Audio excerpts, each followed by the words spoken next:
유명한 영국의 설교가였던 찰스 스펄전 목사님께서요, 친구와 함께 시골길을 걷고 있었다고 합니다. 근데 어느 농장 위에 이 바람개비 있죠. 풍향계가 쭉 돌아가고 있는데 그 풍향계 밑에 바람의 위치를 알려주는 풍향계요. 그 밑에 하나님은 사랑이시라 라는 말씀이 써 있는 걸 보고 그 친구분께서 아니 왜 저렇게 좋은 말씀을 저렇게 초라하게 조그마한 풍향계에다 적어놨나 하고 마음 가운데 어떤 좀 서운한 마음을 가지고 그 문구를 이야기를 하더라는 거죠. 그때 스펄전 목사님이 이렇게 대답을 했다고 합니다. 여보게, 하나님의 은혜는 부족하지 않다네. 그렇죠. 우리가 하나님의 말씀은 어디에 쓰여 있고 크게 쓰여 있고 작게 쓰여 있고가 중요한 것이 아니라 하나님의 문구, 하나님의 말씀, 그 말씀이 주는 의미가 우리에게 풍성하게 다가온다는 것을 우리는 잊지 말아야 합니다. 그것이 크게 쓰여 있다고 우리의 인생 가운데 큰 영향력을 주는 것이거나 또 작게 쓰여 있다고 영향을 못 주는 것이 아니라 그 말씀의 진정한 의미를 우리가 깨닫게 되면 크게 쓰여 있던 작게 쓰여 있던 그 크기와 상관없이 우리에겐 진정한 의미로 다가오게 되는 것이겠죠. 오늘 말씀 다시 한번 신명기 말씀에서 하나님의 은혜는 부족한 것이 아니다. 풍성한 은혜이다 라는 것을 말씀해 주고 있습니다. 1절부터 25절까지는 모세의 축복의 선언에 대한 말씀입니다. 성경에서 축복할 수 있는 주체, 엄격히 말해서 성경에서 축복을 할 수 있는 주체는 하나님 한 분뿐입니다.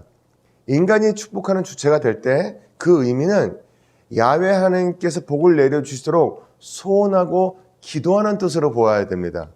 내가 축복의 주체가 될 수 없습니다. 하나님, 아무에게 축복을 주세요라고 기도는 할 수 있습니다.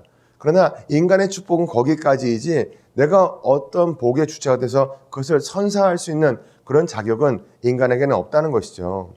모세는 하나님의 사랑으로 인간의 한계성을 대표하고 자신이 죽기 전에 야훼 하나님이 이스라엘의 미래를 행복하게 해주실 것을 간구하고 있다는 것입니다.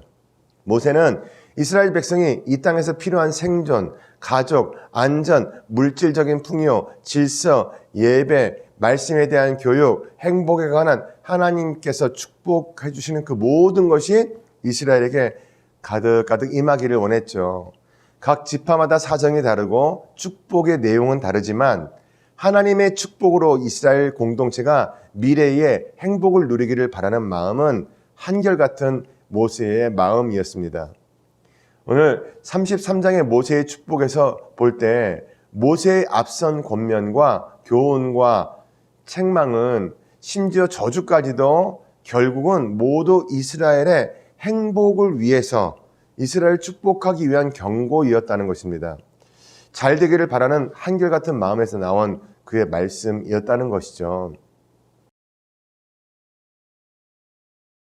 이스라엘의 앞날에 대해서 26절부터 29절까지는 말씀이 되어지고 있습니다.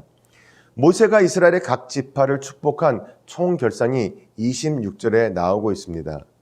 여소른의 하나님은 이스라엘을 돕는 자시다라는 말씀이죠.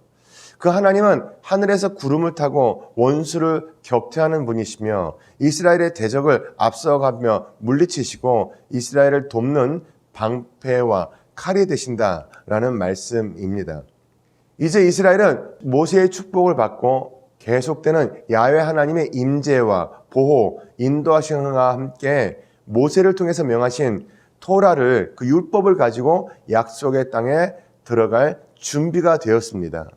야훼 하나님은 영원하신 두 팔로 이스라엘을 안으시고 이스라엘 앞에서 원수들을 쫓아내시며 그들을 멸하라 이렇게 명하고 계시죠.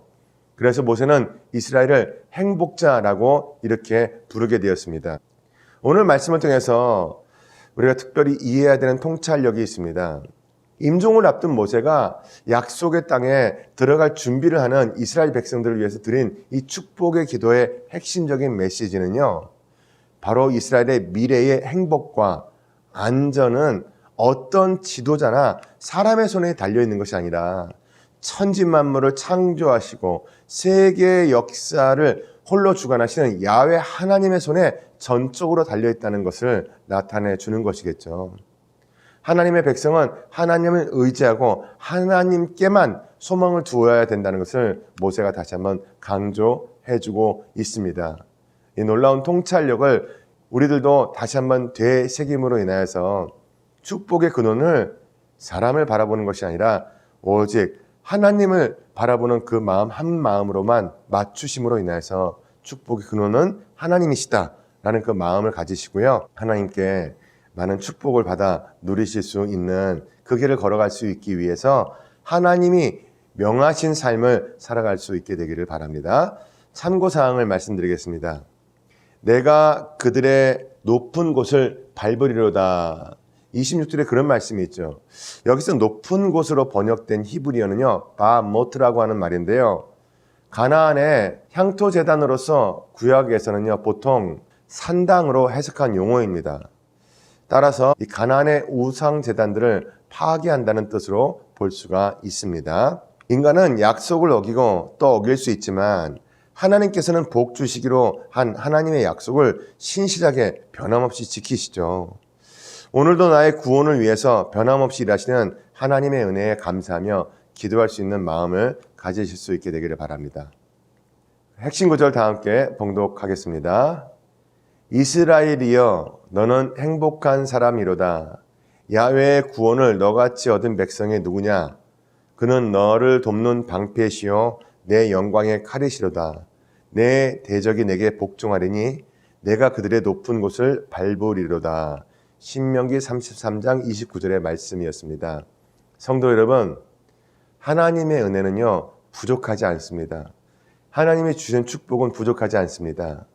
단지 우리가 그의 말씀을 얼마나 중요하게 생각하고 얼마나 신실하게 따라서 살아가느냐, 바로 그것에 따라서 주님이 주시는 축복의 강도는 달라질 것입니다. 말씀대로 따라 살아가심으로 인하여서 주께서 약속하신 축복을 받아 누리시는 여러분들이 되시기를 바랍니다.